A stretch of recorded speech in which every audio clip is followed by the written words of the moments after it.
Bonjour à tous et à toutes, ici Nicolas de Montréal. On est mercredi, c'est le milieu de l'après-midi.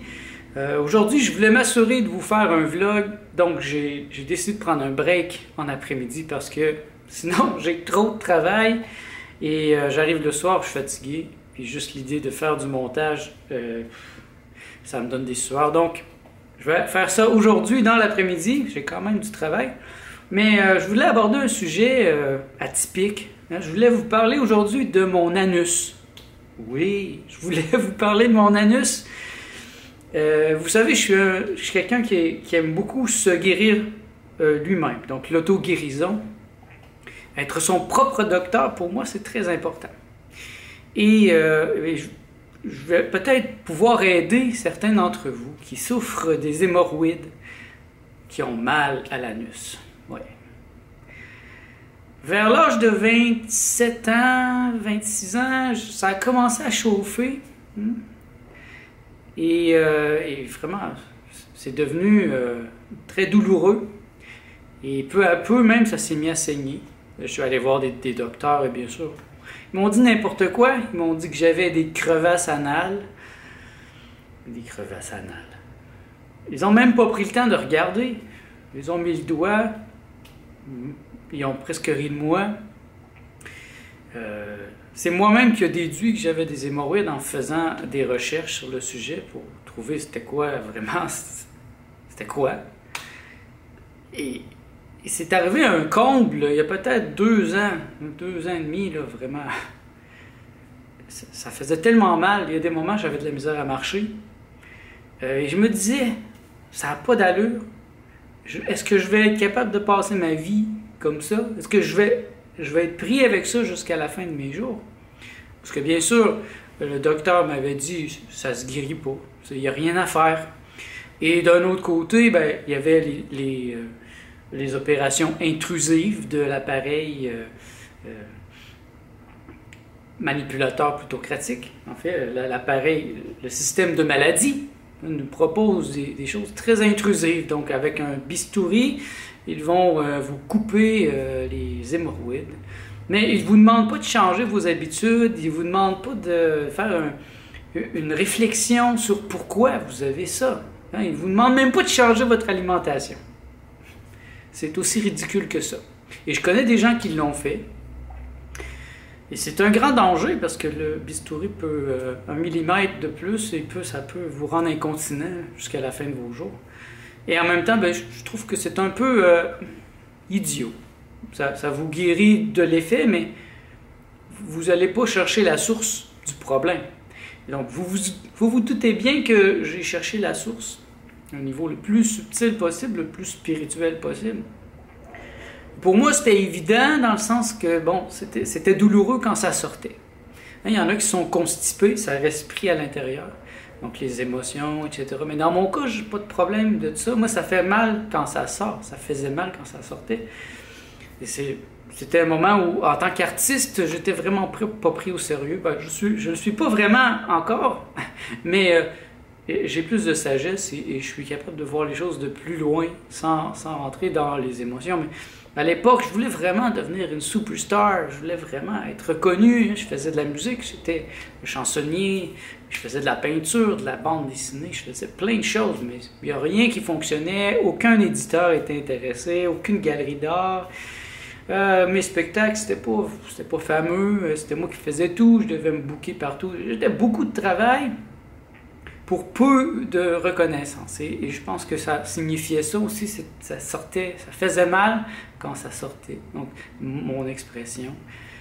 Et donc ça serait l'aspect le plus subtil, le plus spirituel. Et bien sûr, ça, je m'en suis rendu compte récemment, quand j'ai commencé à devenir, quand je suis devenu vegan, végétalien, parce que dès que je suis devenu végétalien, le petit pas qui me restait à faire, c'était devenir crudivore, ou frugivore, ou fruitarien. Et ça, c'est arrivé il y a déjà 1 an et demi, après mon premier jeûne. Donc, j'ai décidé de faire un jeûne il y a 2 ans. C'était la première fois de ma vie que je faisais un jeûne long. J'avais fait des jeûnes courts, mais j'ai fait un jeûne de 29 jours, quelque chose du genre. Et bien, je suis pas allé aux toilettes pendant 29 jours, donc c'est sûr que ça m'a fait du bien. De ne pas aller aux toilettes, c'était le paradis. C'est abstrait pour quelqu'un qui mange tout le temps, mais lorsqu'on entre dans un jeûne, ben, on ne va plus aux toilettes. Dans le pire des cas, on va aller pisser, mais c'est pas si pire. Donc ça m'a permis de guérir d'une certaine manière. Et quand j'ai commencé à manger cru, ben j'ai pas recommencé à avoir mal. Et pendant la dernière année, les douleurs sont parties, le saignement est parti. Et finalement, l'espoir est revenu, dans le sens que je vois que c'est possible. Il me suffisait de changer mon alimentation. Avant, j'avais une alimentation quand même plus recherchée que la majorité, mais j'avais beaucoup de pâtes, je mangeais cuit, j'avais beaucoup de viande, j'avais d'autres choses, aussi des patates, des choses qui sont communes au Québec. Du pain, des pâtes, en tout cas, des choses dans ce genre-là, et je me rends compte maintenant que c'était une des causes du problème. Parce que, mais pourquoi je vous parle de ça présentement, c'est juste que il y a 2 semaines, j'ai eu le goût de recommencer le soir à manger du riz. Bon, rien de trop fancy, là, juste du riz ou du quinoa, ajouté à mon alimentation crue. Et tout de suite, cette semaine-là, ça a recommencé à faire mal. Donc, dès que je commence à manger cuit, ou surtout des choses plus dures comme le riz, le quinoa, le couscous, ça recommence à... C'est pas comme avant, bien sûr, parce que avant ça saignait, puis on dit que c'était terrible la douleur. Et c'était incapacitant parfois. Même une fois, je me souviens, j'avais hésité avant d'aller à mon cours de salsa. J'avais de la misère à marcher. Et c'était pénible. Surtout pénible de me faire dire qu'il n'y a rien à faire. C'est pas vrai qu'il n'y a rien à faire. Donc, j'ai travaillé l'aspect spirituel, comme vous vous en doutez. Ça, c'est un aspect qui a beaucoup changé dans ma vie. Donc, c'est sûr que les affects au niveau physique, ben, se dissipent de plus en plus parce que j'ai pas une reconnaissance en tant qu'artiste, en tant que penseur, mais je me sens de plus en plus vaste et ça me dérange de moins en moins. Parce que je suis plus vaste que j'étais quand j'étais jeune, donc ça me permet de voir les choses de loin et de considérer le mépris ou l'incompréhension des gens aujourd'hui quasiment comme quelque chose de flatteur. Parce que, vous savez, dans l'histoire, la majorité des grands génies n'ont pas été compris par leurs contemporains. Donc, je pourrais me flatter de dire que je suis trop avancé. Bon, je ne veux pas aller trop loin dans ce sujet-là, mais toujours est-il que j'ai pris une distance qui représente bien mon nouvel appartement aussi. Vous voyez le paysage que j'ai, je suis retiré. Je suis en plein centre, mais je suis retiré. Je vois le monde de manière très vaste. Et donc, pourquoi je voulais vous parler de ça, c'était simplement pour ceux qui aussi ont le même problème que moi, où je suggère tout simplement de changer votre alimentation. Si vous passez à la nourriture crue, et surtout des fruits, vous allez voir, ça va passer très très facilement. Moi, ça sent plus rien. Quand je vais aux toilettes maintenant, ça sent les fruits. Je dirais que ça sent les roses, mais non, ça sent les fruits. Je dis, ah, une papaye qui vient de passer. Ah, une mangue. Ça n'a rien à voir avec la pourriture que ça pouvait sentir avant, quand je mangeais de la viande, des pâtes, du pain, des choses comme ça. Bon, vous me voyez en manger peut-être le samedi, mais c'est tout. Hein. Moi, c'est une fois par semaine, peut-être 2. Mais la semaine, c'est beaucoup, juste des fruits. Et je m'applique à manger cru. Et vous voyez, dès que je recommence à ajouter un petit quelque chose de cuit le soir, comme le riz ou le quinoa, je le ressens le lendemain. Donc, c'est un bel apprentissage. J'ai fait cette réalisation l'autre fois parce que j'avais recommencé à manger et ça faisait une semaine et c'était bon. J'avais le goût de manger quelque chose de plus hum, qui me retenait au sol aussi, parce qu'ici je suis très élevé dans mes pensées, dans la vibration, et par moments, si je mange quelque chose d'un peu plus lourd, ben, ça baisse un peu ma vibration, ça me permet de me grounder, comme on dit ici, de me mettre un pied à terre. Et donc, par la force des choses, je suis ramené à ce que j'ai déjà compris. Et vraiment, c'est le plus difficile, c'est que j'ai compris quelque chose, il y a une compréhension qui est là, mais je vis dans un monde où les gens s'en foutent, où c'est pas important. Quand je suis dans ma famille, quand je suis avec des amis, et je les vois manger n'importe quoi, j'ai tendance à lire les ingrédients et ça n'a aucun sens de mettre ça dans sa bouche. Je l'ai fait moi-même, je ne veux plus le faire. Et je pense que je suis guéri complètement de la viande, du lait, des œufs, parce que ça, j'ai vraiment aucun désir. Mais la nourriture cuite, par moment, j'ai une rechute. Je suis, comme vous, comme la majorité des gens, je suis addicted à la nourriture cuite. C'est comme ça que j'ai été élevé. Ça fait des milliers d'années que l'être humain mange comme ça. Mais ça ne veut pas dire que c'est bon. Ça ne veut pas dire que parce que tout le monde le fait, que c'est bon. Si c'était bon, on ne serait pas malade, il n'y aurait pas de maladie, on n'aurait pas de cancer, on n'aurait pas de problème cardiaque, de gras. Il y a un problème. L'humanité est en chute libre. Il y a pas comme un avion, pas de moteur. Alors, on a poussé l'avion du haut d'une très haute montagne, et là, c'est en chute libre. Il n'y a pas de moteur, on fait juste tomber. C'est ridicule. La majorité des problèmes viennent de ce qu'on mange. Mais regarde ce que tu mets dans ta bouche et tu vas comprendre la majorité de tes problèmes. Et ça me fait mal des fois de voir les gens que j'aime manger des poubelles. C'est même pas de la nourriture pour moi, ces choses-là. Je serais plus capable de manger des œufs. Je regarde ça et pour moi, c'est comparable à du carton, du plastique. Est-ce que je mangerais du plastique? Ben non. Par contre, ça serait bon le soir, un peu de quinoa, un peu de riz. Et je dis pas que vous ne devriez pas le faire. Là, je m'adresse surtout à des gens qui ont des hémorroïdes ou qui ont vraiment des douleurs à ce niveau-là. Comprenez-moi, là, c'est vraiment à ce niveau-là que je m'adresse. Donc, si vous avez ces problèmes-là, vous avez un choix. Vous pouvez continuer à manger des poubelles, continuer à avoir mal. Vous imaginez que vous allez aller à l'hôpital, on va vous faire un petit coup de bistouri, puis là, ça va disparaître. Mais non, ça va réapparaître parce que vous avez pas changé la source du problème. La source du problème, à mon avis, vient d'un niveau très subtil. On doit voir pourquoi. Moi, je fais toujours ces recherches-là. Bon, mais ça, est faite, cette recherche. Moi, j'ai fait vraiment un retour sur moi-même et je comprends. Et je peux pas changer certaines choses, je peux pas obliger les gens à aimer mon art. Mais moi, je peux me changer. Je peux changer mon attitude par rapport à cette reconnaissance.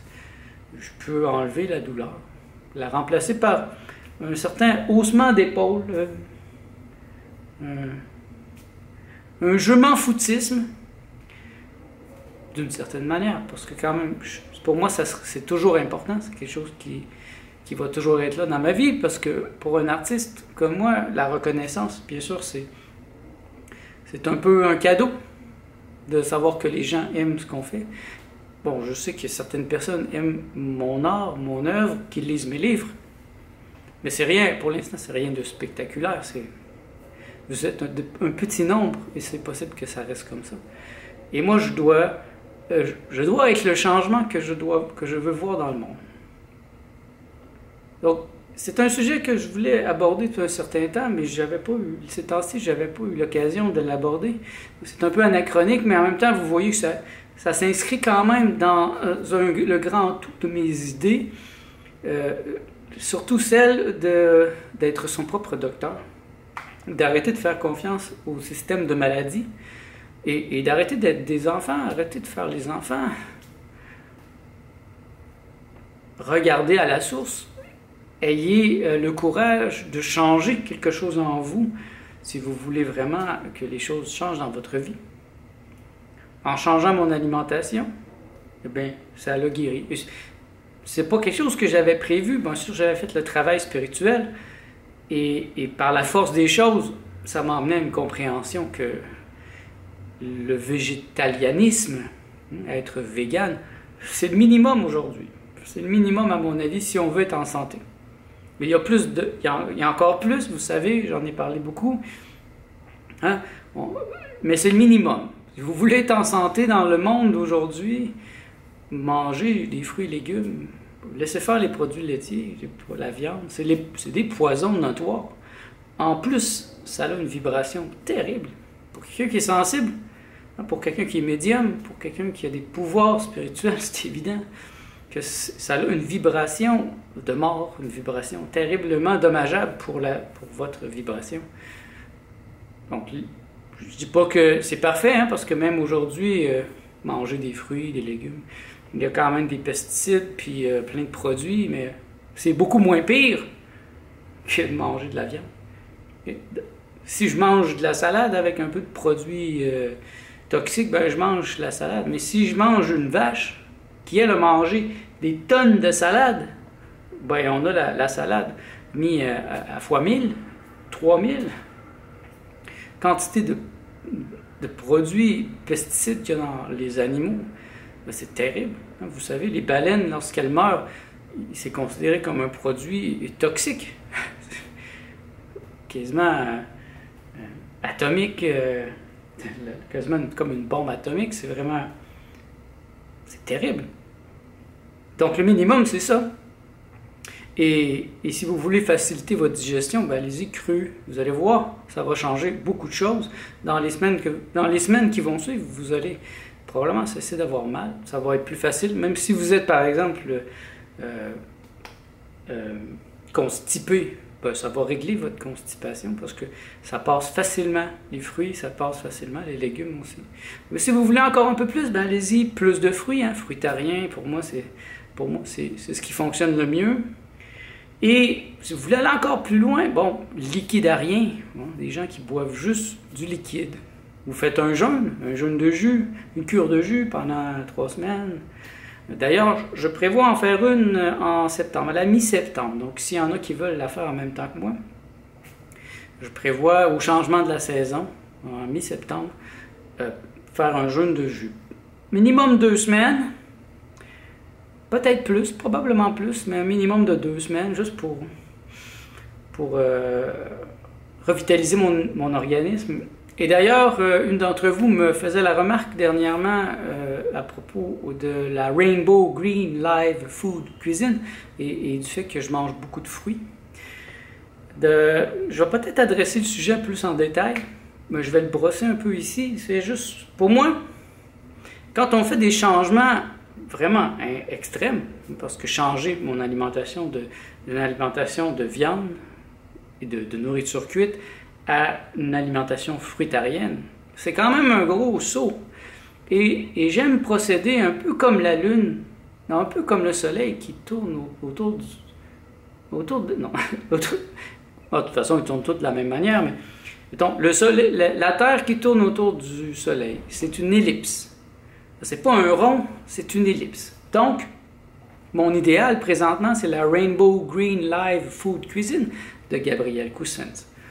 C'est végétalien, bon, je suis végétalien, crudivore, je suis déjà crudivore à 95%, et biologique, bon, moi je fais la part des choses un peu là-dessus, mais je mange, disons, 80% biologique. Je suis déjà pas mal là-dedans. Mais il est beaucoup plus strict et lui, il attaque le sucre comme étant une des causes des maladies. Donc, pourquoi je mange tant de fruits présentement? C'est que après un jeûne de 40 jours, ceux qui me suivent, vous savez, en avril, j'ai fait un jeûne de 40 jours. Je n'ai pas mangé pendant 40 jours. Après ça, je me suis dit, là, je veux pas de limite. Ben, pour moi, c'est pas une limite d'être végétalien, parce que j'ai vraiment pas le goût de manger de la viande, mais j'ai vraiment le goût de manger des mangues puis des fruits sucrés. J'ai que j'aime ça. J'adore ça. J'ai vraiment le goût d'en manger. Donc, je me suis dit, cet été, free for all. Les fruits sucrés, on y va à fond. La seule différence, c'est que sur la liste de Gabriel Cousens, ces fruits-là sont à manger avec modération. Et présentement, je ne les mange pas vraiment avec modération, j'en mange beaucoup, parce que j'aime ça. Et comme une ellipse, vous allez voir, cet hiver, je vais revenir. Donc, en septembre, mi-septembre, je vais commencer un jeûne pour me replacer dans l'énergie. Et après ça, je devrais revenir à la phase 2 de la Rainbow Green Live Food Cuisine. Pour ceux qui s'interrogent c'est quoi, je vais laisser quelques détails en dessous. Il y a une liste aussi d'ingrédients à manger, à ne pas manger. Un livre à lire, surtout celui de Gabriel Cousens, du même nom, qui est vraiment intéressant. Et tout ça pour revenir probablement au début de janvier vers la phase 1.5, et refaire en avril 2019 un jeûne de 40 jours. C'est mon objectif. Et après, Free for All encore. Free for All. Free for All. Donc, après ça, un peu comme toujours ce mouvement, donc, par une circambulation, au fil des années, je vais devenir qu'est-ce que je veux vraiment, c'est-à-dire crudivore à 100%, fruitarien, et je n'aurai plus de tentation. Mais pour l'instant, j'ai encore des désirs profonds de manger certaines choses, donc je ne veux pas me priver, mais je ne veux pas être stupide non plus. Je ne veux pas jouer dans le jeu de la société. Donc vous voyez, par exemple, ma soeur, elle est venue en fin de semaine, puis tout le monde mangeait des choses cuites. C'est moi qui les avais fait d'ailleurs.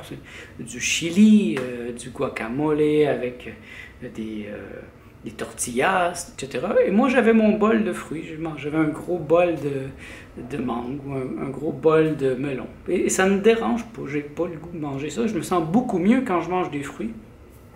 Et le soir, ben, je vais manger des légumes. Je me fais une petite salade avec vraiment, généralement, rien de cuit. Ou avec un peu de quinoa. Mais comme je vous l'ai dit, dès que j'en mange trop, ça commence à devenir irrité au niveau de l'anus. Donc, c'est ça. C'était l'histoire de mon anus et probablement du vôtre aussi. Je pense que c'est un mal de société et je me rends compte que je ne suis pas le seul. Donc, si mon truc peut vous aider, eh bien, donnez-moi un pouce pour me montrer que ça vous a aidé. Puis, je pourrais reparler de d'autres petites choses que j'ai réglées dans ma santé. Donc, merci d'être à l'écoute. On se revoit dans le prochain vlog.